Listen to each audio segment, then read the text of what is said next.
ശരീരത്തിലെ ധാതുക്കളും ലവണങ്ങളും അടിഞ്ഞുകൂടി കരളിലെന്ന പോലെ വൃക്കയിൽ രൂപപ്പെടുന്ന കഠിനമായ കല്ലുകളാണ് കിഡ്നി സ്റ്റോൺ. വേനൽക്കാലത്താണ് ഇത് വരാനുള്ള സാധ്യത കൂടുതൽ. കാരണം ഈ സമയത്ത് ശരീരത്തിൽ നിന്നും അമിതമായി വിയർപ്പ് പുറത്തു പോകുമ്പോൾ ആവശ്യത്തിന് വെള്ളം കുടിക്കാതിരിക്കുന്നത് മൂത്രത്തിന്റെ അളവ് കുറയ്ക്കുന്നു. ഇത് കല്ല് രൂപപ്പെടുന്ന ധാതുക്കളുടെ സാന്ദ്രത കൂട്ടാൻ കാരണമാകുന്നു.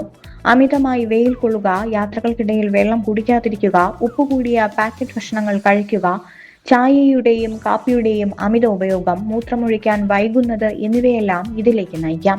കിഡ്നി സ്റ്റോൺ വരാനുള്ള പ്രധാന കാരണങ്ങളും അതിന്റെ ലക്ഷണങ്ങളും പ്രതിരോധ മാർഗങ്ങളും എന്തൊക്കെയാണെന്നറിയാം. വൃക്കയിൽ കല്ല് വരാൻ കാരണമാകുന്ന ഘടകങ്ങൾ കുറഞ്ഞ അളവിൽ വെള്ളം കുടിക്കുന്നതാണ്.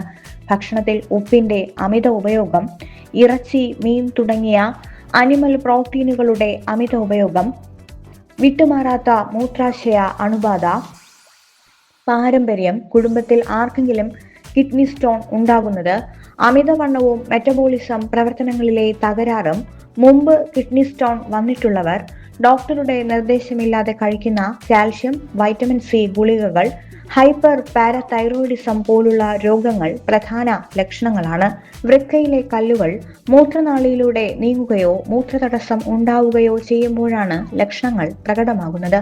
വശങ്ങളിലോ പുറംഭാഗത്തോ ഉണ്ടാകുന്ന കഠിനമായ വേദന, അടിവയറ്റിലേക്കും തുടയിലേക്കും പടരുന്ന വേദന, മൂത്രമൊഴിക്കുമ്പോൾ ഉണ്ടാകുന്ന പുകച്ചിലും വേദനയും, മൂത്രത്തിൽ രക്തത്തിന്റെ അംശം കാണുക, ഓക്കാനവും ഛർദിയും, അടിക്കടി മൂത്രമൊഴിക്കണമെന്ന് തോന്നുക. വൃക്കയിൽ കല്ല് വരുന്നത് എങ്ങനെ തടയാം? കൃത്യമായ ഇടവേളകളിൽ വെള്ളം കുടിക്കുക, ഉപ്പിന്റെ ഉപയോഗം കുറയ്ക്കുക, ആഹാരത്തിലെ കാൽഷ്യം പൂർണ്ണമായും ഒഴിവാക്കരുത്, സ്വയം ചികിത്സയും ഒറ്റമൂലികളും ഒഴിവാക്കുക.